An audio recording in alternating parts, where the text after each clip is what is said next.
Grace to you and peace from God our Father and our Lord and Savior, Jesus Christ. Please be seated.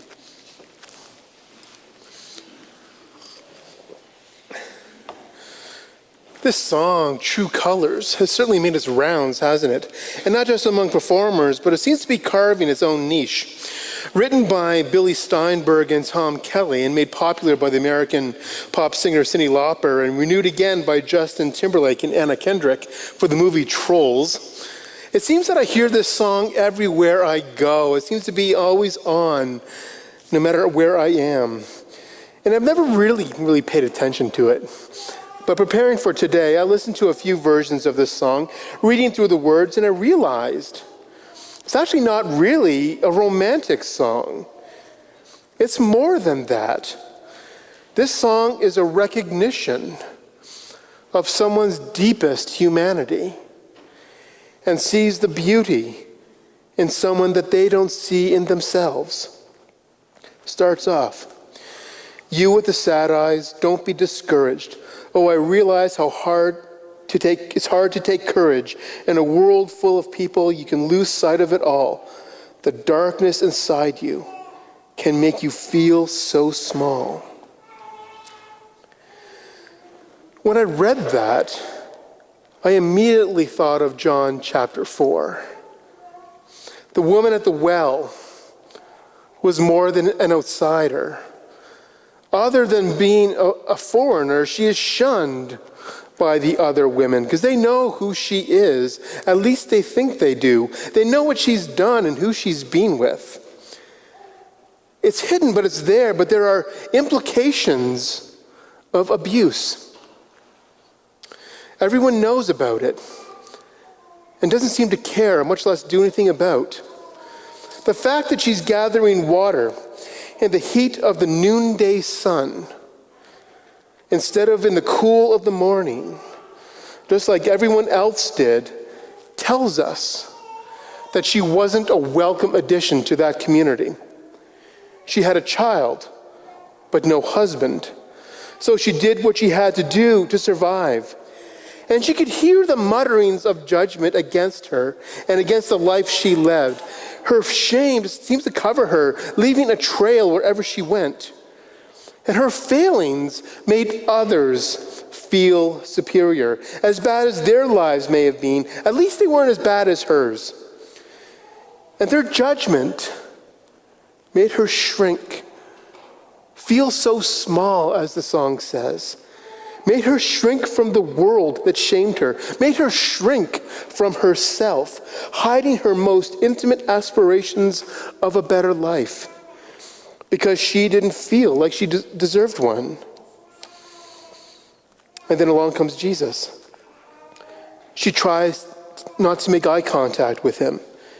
She's a Samaritan woman with a bad reputation, and he's a popular Jewish preacher with the crowds on his side. They shouldn't be in close proximity with each other, much less talking. "Hey, how about a drink?" Jesus says. "I'm not one of you. Why are you asking me for a drink?" "I'm just asking you for a drink. But what I can give you is something more, something greater than you can see. I can give you water that leads to a completely different life." She may have found that hard to hear, but there might have been something to that. Her eyes soften, and she relaxes a little bit. "I'd love that," she says. "Well, go get your husband. We can talk about it," Jesus said. Oh, great. She knew that game. He was checking to see if she was available. He was only looking for one thing, she thought, just like every other man. But it was a game that she was tired of playing. She was tired of having to lie just to get a man to go away. "I don't have a husband," she says, figuring that was going to come out of his mouth next was going to be, really smooth. "You're right," he says. "You've had 5 husbands, haven't you? And the guy you're with now, he's not your husband, is he? He can't be bothered to marry you, can he? He's just using you and your vulnerability for his own pleasure, isn't he?" Stunned pause. "How do you know that?" That's quite the detailed knowledge of her personal life. She knew that was true, but she really hated hearing it out loud. Maybe her reputation was worse than she realized. Maybe when she looked at Jesus, she didn't see someone given to gossip, at least not outright. She didn't see someone who just wanted her for her body. She saw in his eyes something that she hadn't seen in a long time, if ever. She saw acceptance. And together, they made a connection that she hadn't felt before. Because in his presence, she finally felt safe. But she, being a Samaritan, someone whom the Jewish folks said worshipped in the wrong way, this should not be happening. Why are we having this conversation, she's saying? My people worship here on this mountain, your people worship in Jerusalem. Yep, but there will be a day, Jesus says, when we will all worship together. And don't worry about where. We will all worship in spirit and in truth. And she goes, yes, that's when the Messiah comes, right? So Jesus just looks at her. And he smiles and he says, I'm he. And that's when the disciples show up and they break the connection. One of them steps in between Jesus and the woman and says, hey, Jesus, what are you doing? You know who she is, don't you? Oh, I know exactly who she is, Jesus says. He turns around. He looks at her. They share a nod. And Jesus disappears with the disciples. But the woman drops her water jar and bolts back to the city. I've got to tell you about someone I just met. It's like he looked at me and he knew everything about me. And I mean everything. I have never felt so loved and so accepted. It's like the song says, show me a smile then, don't be unhappy. Can't remember when I last saw you laughing. This world makes you crazy and you've taken all that you can bear. Just call me up because I will always be there. I like to think that this is what Jesus was saying to that woman at the well. I like to think that Jesus was offering her the encouragement and the support that no one else was offering. He was asking her to smile, not because that's what pretty girls are supposed to do, but he was asking her to smile, not the smile she used on men to secure food and shelter for the night.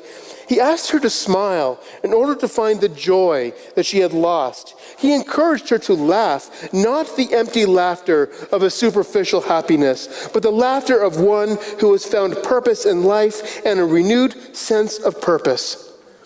She was remembering who she was, who God made her to be, and no one was going to take that away from her.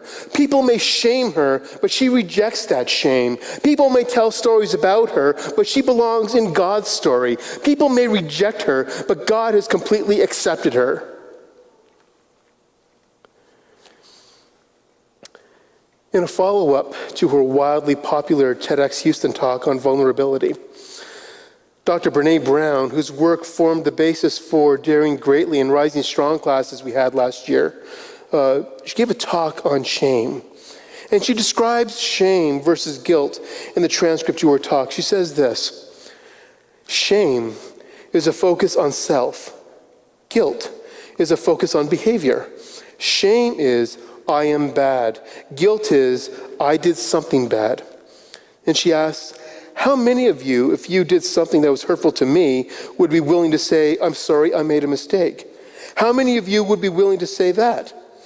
Guilt equals, I'm sorry, I made a mistake. Shame equals, I'm sorry, I am a mistake. The woman at the well went through her life saying to herself, I am a mistake.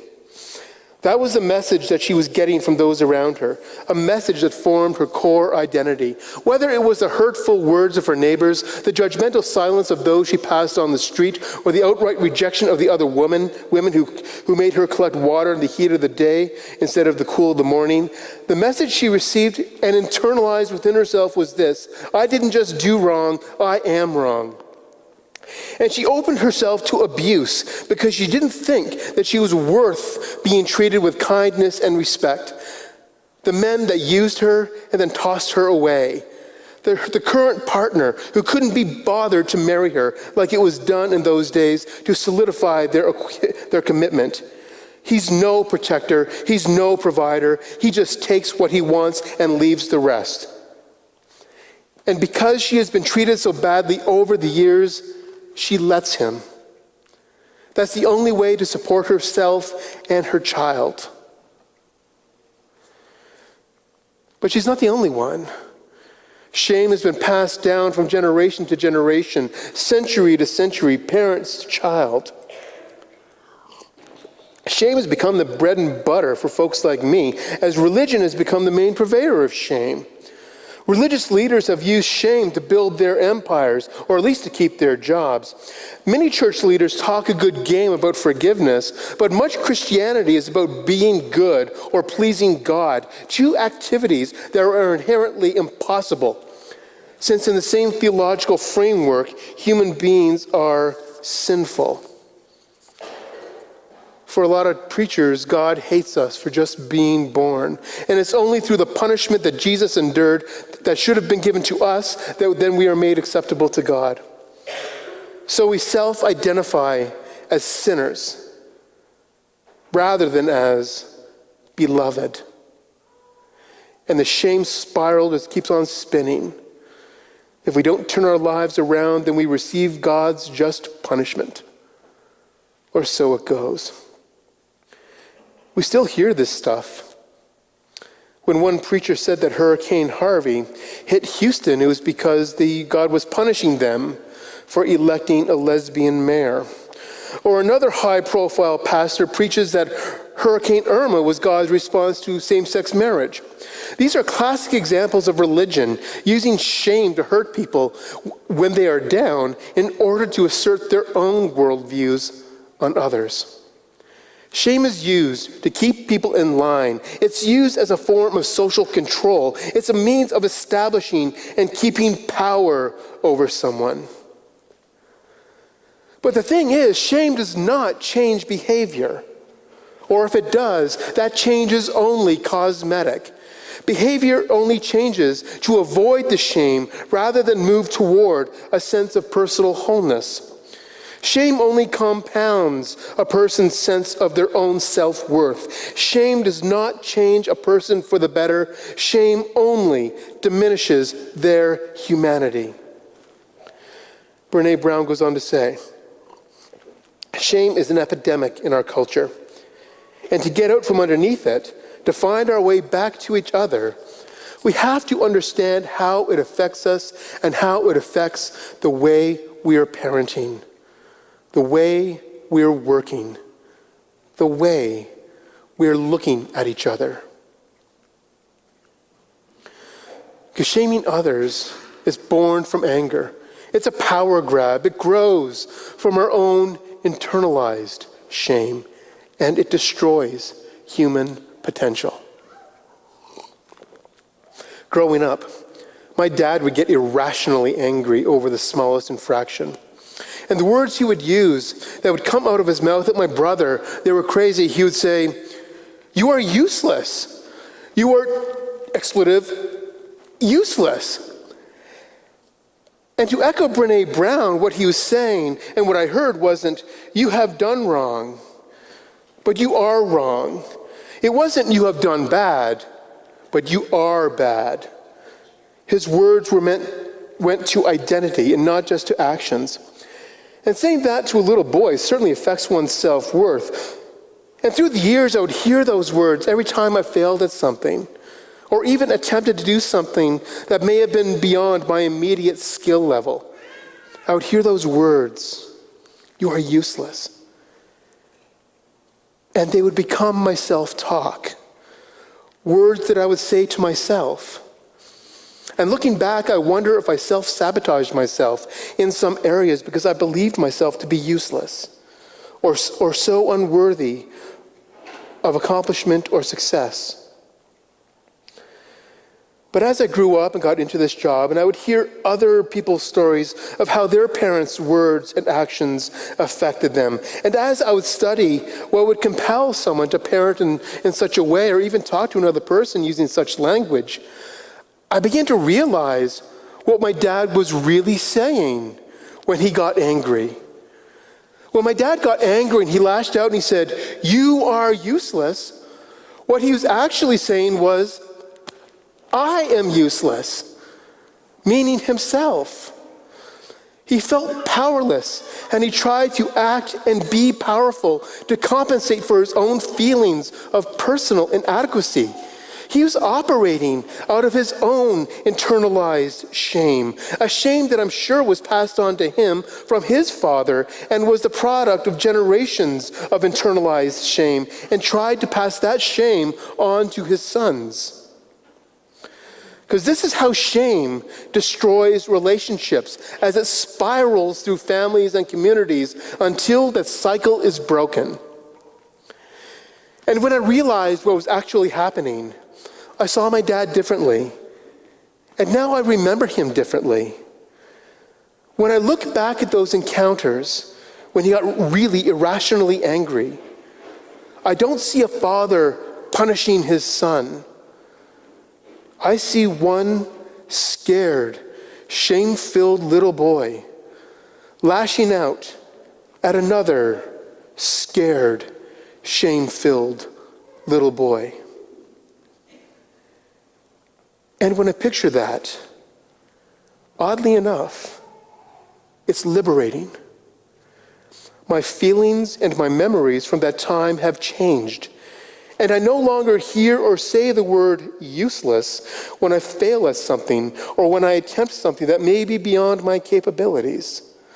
I no longer feel shame from my dad's words. My identity is now quite different. But when I remember my dad, who died when I was 19, I almost feel like I'm reverse parenting his memory, providing for him in death, nurturing what he was never given in life. Empathy. Empathy is what Brené Brown says is the antidote to shame. She says this: if we're going to find our way back to each other, we have to understand and to know empathy, because empathy is the antidote to shame. If you put shame in a petri dish, it needs 3 things to grow exponentially: secrecy, silence, and judgment. If you put the same amount in a petri dish and douse it with empathy, it can't survive. The 2 most powerful words when we're in struggle are these: me too.